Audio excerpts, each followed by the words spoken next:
day, D, all day.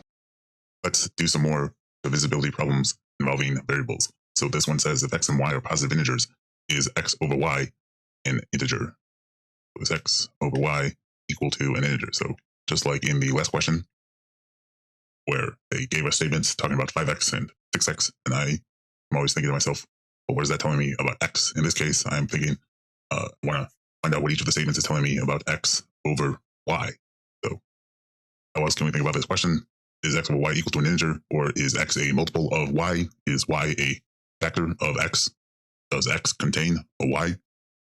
Those are all saying the same thing. Statement 1, x is divisible by 3y. So that is telling me x over 3y is equal to an integer.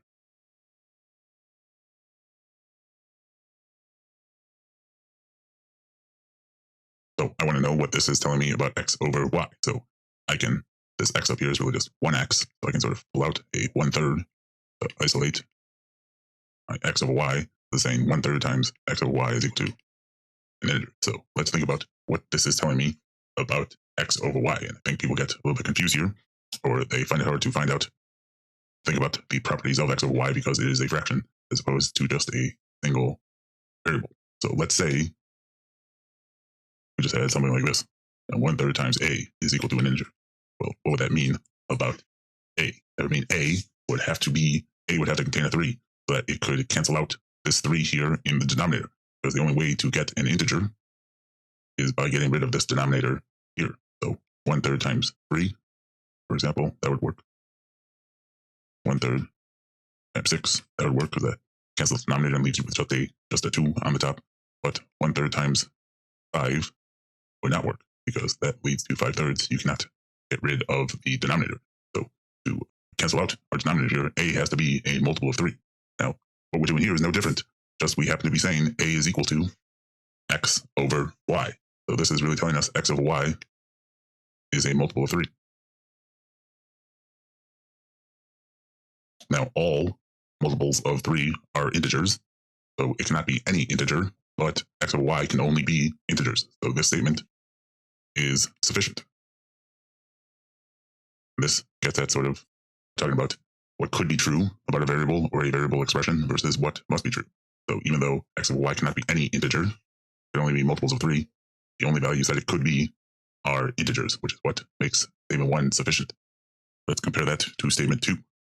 This is where I think people are more likely to get tripped up. So this says 6x is divisible by y. So this means 6x over y is an integer. If we isolate our x over y, 6 times x over y equal to an integer. So at this point, what most people say is, well, 6 times any integer is going to be equal to an integer. So x over y can be any integer. Therefore, this is sufficient. And they would say the answer is D. But that is not true, because just because x over y could be any integer, what we want to know is, does x over y have to be an integer? So once you determine that x over y could be any integer, what you should be saying after that is, could it also be a non-integer? And it definitely can. So x over y can be anything as long as any fraction, as long as the denominator cancels out with this 6. So 6 times 1/2, for example, would work. 6 times 1/3 would work. Anything with a denominator involving a 6 would work. So 6 times 5, 6. 6 times 7, 6. These would all result in an integer.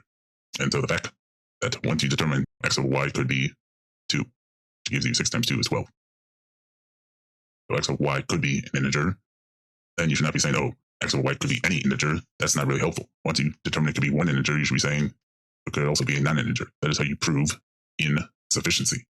And so this is really what I'm talking about when I say people get tripped up with what could be true versus what necessarily must be true. They're asking what necessarily must be true about x over y in this question.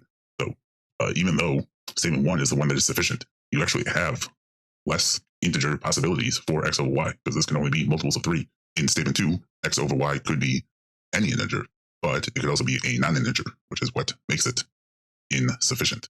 And so x over y could be 1/6, for example, Once you have both of these as possibilities, statement 2 becomes insufficient, and our answer is just A.